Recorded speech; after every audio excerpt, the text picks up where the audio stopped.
Boa noite, irmãos. É um prazer estar trazendo aqui um pequeno devocional para vocês, né? O pastor pediu para mim, então estou aqui gravando para abençoar a noite de vocês. Eu gostaria que vocês abrissem suas Bíblias ali para Romanos capítulo 8, versículo 28. É um versículo bem conhecido, tá? Alguns até sabem de cor, mas eu gostaria de estar lendo agora. Romanos 8, 28 diz assim: Sabemos que todas as coisas cooperam para o bem daqueles que amam a Deus, daqueles que são chamados segundo o seu propósito. Mais uma vez, sabemos que todas as coisas cooperam para o bem daqueles que amam a Deus, daqueles que são chamados segundo o seu propósito. Pergunta, o título da mensagem de hoje, ou do devocional de hoje é: Você pode dormir enquanto o vento sopra? Você pode dormir enquanto o vento sopra? Então, assim, gente, tem uma história que eu gosto muito, é bem antiga, talvez você já tenha ouvido essa história. Ela diz assim: tinha um homem que ele era muito temente a Deus e ele tinha um barco, ele estava navegando nesse barco e deu um vento muito forte e ele sofreu um naufrágio. O barco foi parar contra os rochedos de uma ilha deserta e ele parou lá, o barco quebrou tudo. Ele conseguiu chegar ali ainda vivo na ilha. E ele olhou para o céu e falou assim: Obrigado, Deus, porque eu cheguei vivo nessa ilha, né? Aí ele estava sozinho, com saudade de casa. E ele pegou as madeiras do barco, né?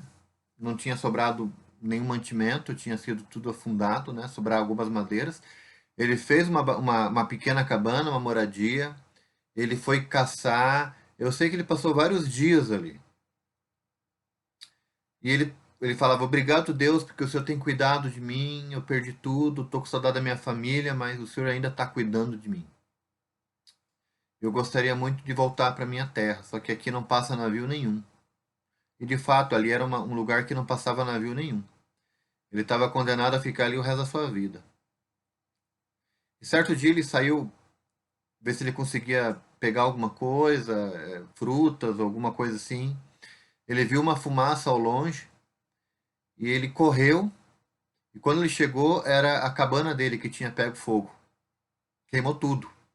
Tudo que tinha sobrado para ele, tudo que ele tinha de lembrança da sua casa, que tinha naquele barco que estava com ele, pegou fogo e virou cinza.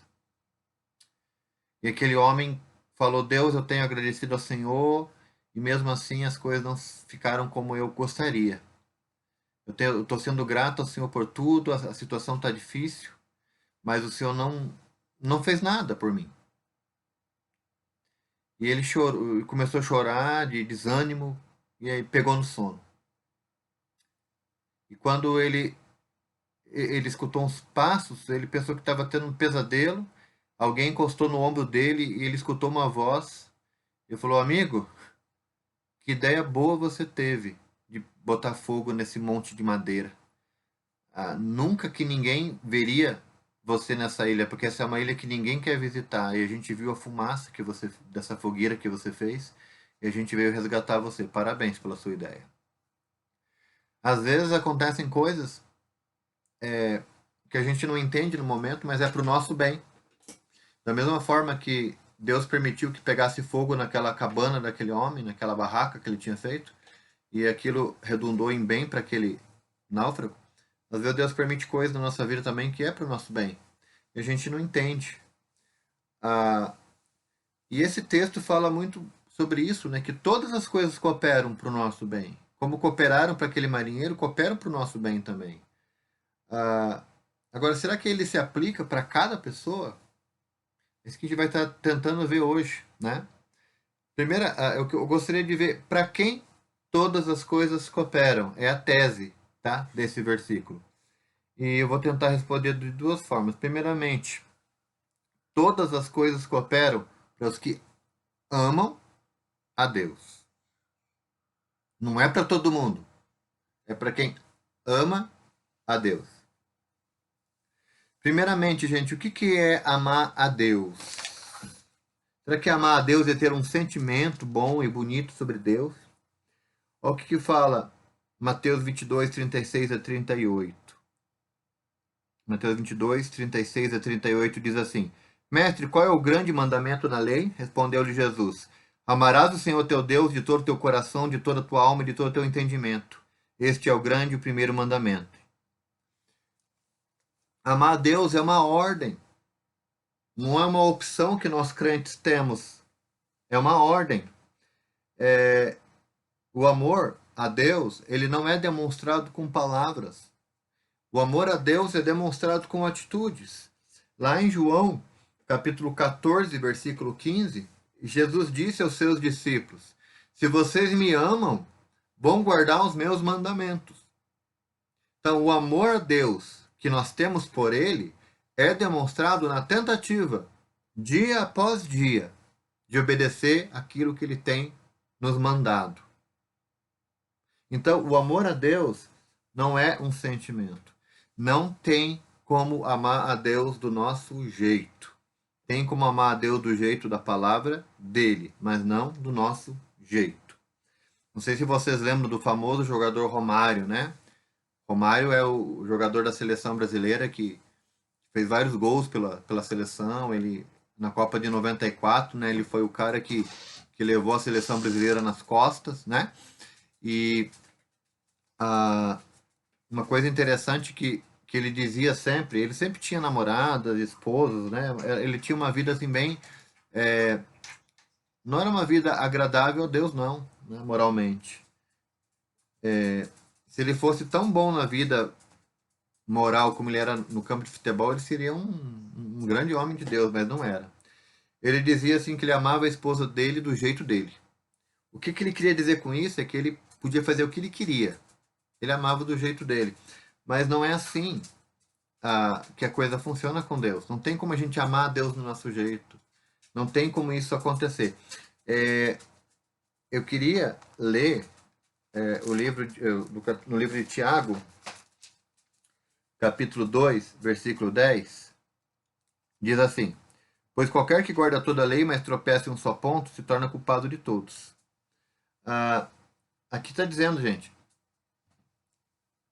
que se a gente não guarda toda... Esse aqui é um versículo para evangelismo, né? Quando uma pessoa diz que quer guardar a lei para ser salva, né? Porque guardar a lei não salva ninguém, porque é impossível guardar toda a lei, porque você quebra um mandamento, você quebrou toda a lei, né? Porque não são várias leis, é a lei de Deus, né? Mas, assim, quando você quebra um mandamento, você quebra todos. O primeiro mandamento, o mais importante, é amar a Deus sobre todas as coisas. Se você ama a Deus sobre todas as coisas, vai ser muito mais fácil você não adulterar, não matar, não roubar. Se você ama a Deus, se eu amo a Deus sobre todas as coisas, é muito mais fácil eu amar meu próximo. Não tem como eu amar meu próximo se eu não amar a Deus. E a forma que eu amo a Deus vai mostrar como eu amo meu próximo.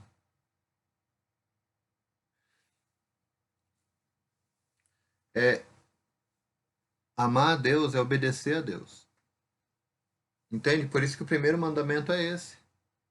Quando eu amo a Deus, eu procuro obedecer a Deus. Eu não escolho leis, eu não escolho coisas mais fáceis para obedecer a Deus.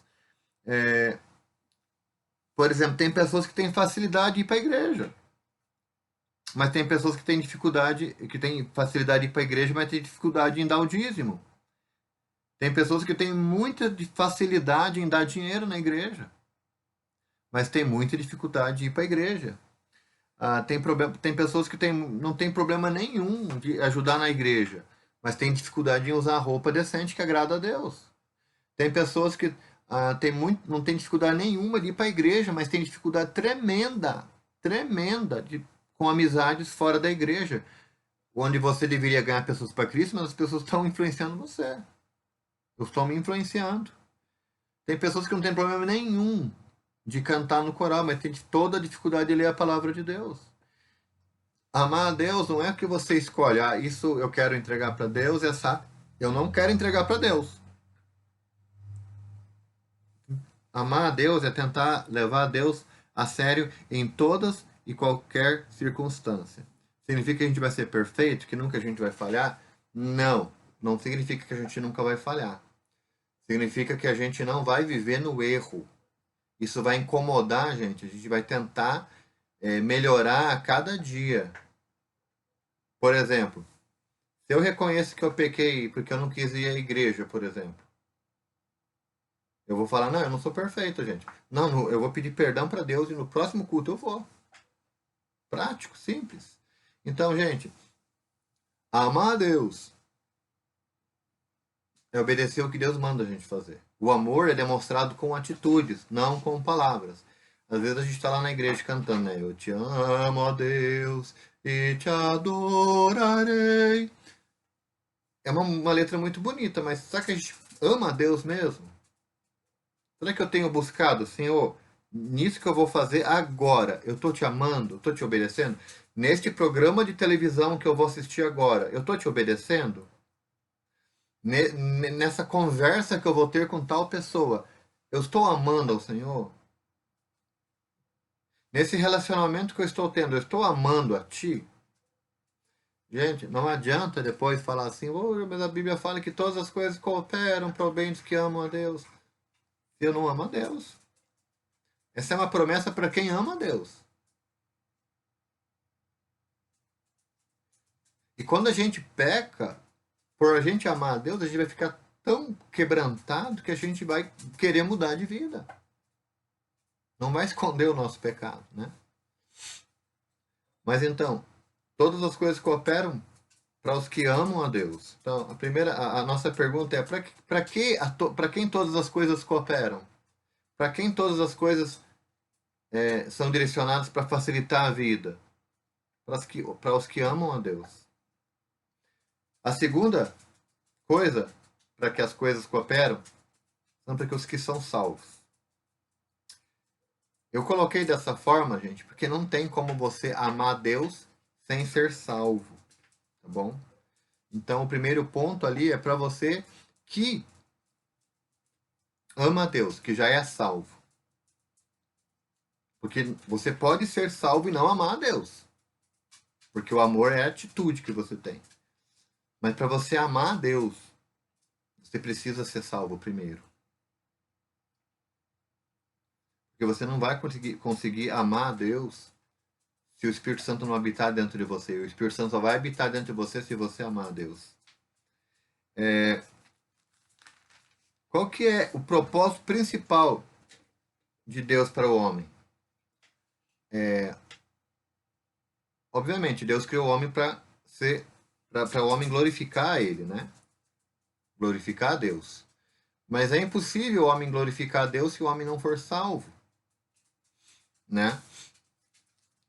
Ah, 2 Pedro 3,9 diz assim: não retarda a sua promessa, como alguns a julgam demorada. Pelo contrário, ele é longânimo para convosco, não querendo que nenhum pereça, senão que todos cheguem ao arrependimento. Deus, se Cristo não voltou ainda, porque Deus ainda quer dar mais chance para que mais pessoas se convertam. É o que eu entendo nesse texto aqui, né? Para não entrar em outros assuntos, né? Deus tem esse propósito, gente. Agora, se Deus tem esse propósito, por que tantas pessoas vão para o inferno? Tá? E vão mesmo. Muita gente vai para o inferno. Disse que um homem estava cortando o cabelo, né? Fazendo a barba e cortando o cabelo no barbeiro lá. E o barbeiro estava tentando evangelizar aquele cliente, né? E aquele cliente falou assim: Deus não existe, meu. Eu vejo tanta miséria, tanta desgraça nesse mundo e você fala que Deus existe. Então, se Deus existisse, faria diferença, né? E aquele barbeiro falou assim: olha, meu amigo, vou dizer bem a verdade para você, sabe? Eu existo. Eu sou um barbeiro. E eu ando nessa rua aí, nessa cidade nossa, e tem um monte de mendigo, cabeludo, barbudo, e um monte de pessoa que não é mendiga, pessoas aí com cabelo para cortar, barba por fazer. Mas eu existo. mas eles não me procuram, porque eu estou aqui. Então foi um argumento que aquele barbeiro usou. E da mesma forma, gente, Jesus pode transformar a vida das pessoas. Só que ele não força a ninguém a procurar ele. As pessoas devem vir até Cristo. Ah, se você ainda não aceitou a Cristo, todas as coisas não vão cooperar para você.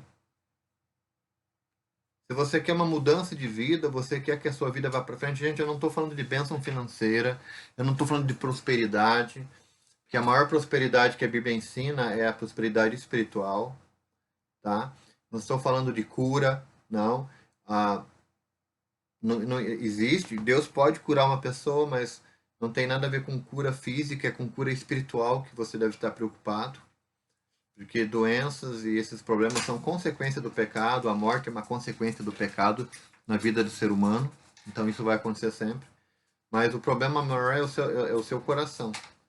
Se você quer uma vida transformada, você precisa aceitar a Jesus Cristo como seu Salvador pessoal.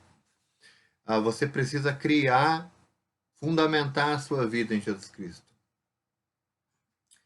Minha pergunta para você hoje é: você pode dormir enquanto o vento sopra? Talvez você não tenha entendido o título dessa pregação, eu vou explicar para você. A Bíblia diz que todas as coisas cooperam para o bem daqueles que amam a Deus, são chamados pelo seu nome. Os salvos, esses são os salvos. Salvos que, além de serem salvos, levam Deus a sério, porque tem muitos salvos que não levam Deus a sério.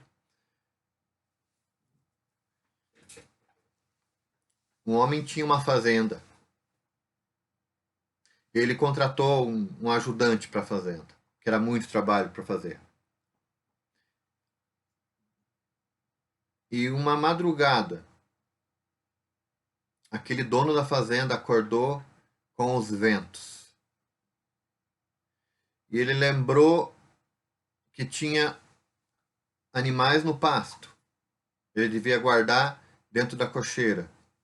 Tinha dentro lá onde eles guardavam os mantimentos, talvez estivesse aberto. Ele devia pregar tábuas nas janelas, não só lá, mas também da sua própria casa.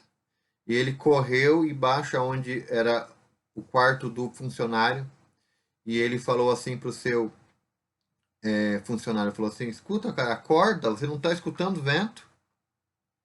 Nós temos que fazer alguma coisa, senão a fazenda inteira vai se perder, os animais, os mantimentos, a própria casa vai desabar.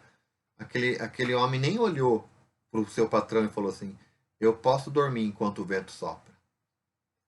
Aquele homem não entendeu nada, aquele fazendeiro falou assim: esse cara é louco, o que eu contratei? E ele correu para falar: depois eu mando esse homem embora, eu vou resolver isso aqui eu mesmo. Chegando lá no pasto, não tinha mais nenhum animal no pasto. Ele correu para o abrigo dos animais, os animais já estavam todos presos no abrigo, com tábuas nas janelas e com a porta trancada. Ele correu onde guardava os mantimentos, também todas as janelas estavam com tábuas pregadas e trancadas.